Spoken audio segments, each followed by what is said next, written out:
Une investiture sous haute sécurité après une réélection de justesse et dans un climat tendu et difficile pour Dilma Rousseff. Un deuxième mandat pour l'ancienne guerriera de 67 ans, héritière de Lula da Silva, qui, il y a 4 ans, avait largement bénéficié des avancées du Parti des travailleurs au pouvoir depuis 12 ans. Mais cette fois-ci, il s'en est fallu de peu pour que Dilma Rousseff ne soit pas réélue dans un pays à l'économie en berne et rongé par un vaste scandale de corruption. Ce n'est donc pour cette économiste pas vraiment un blanc-seing qu'a reçu la présidente. Le message des urnes, dit-il, c'est que le gouvernement doit maintenir ses programmes sociaux, sortir les gens de la pauvreté et améliorer leur qualité de vie. Mais il faut en même temps mettre l'accent sur la manière de trouver des ressources pour ces programmes et donc créer les conditions qui stimuleront les investissements, contrôleront l'inflation et géreront l'argent public. Para a retomada do investimento, o controle da inflação e da despesa pública.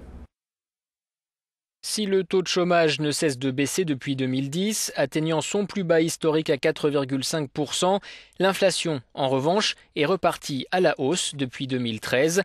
Les prix à la consommation ont augmenté de 6,5% en août, ce qui affecte directement le pouvoir d'achat des classes moyennes. Enfin, la croissance, c'est le point faible du bilan. Après avoir clôturé 2014 sur une croissance négative, 2015 sera la 5e année de croissance au ralenti avec une prévision de plus 0,5%. L'économie et le social devraient donc être encore au cœur du mandat de Rousseff. Jusqu'ici, elle a bénéficié des programmes sociaux mis en place par son prédécesseur qui ont sorti 40 millions de Brésiliens de la misère et que beaucoup redoutaient de perdre.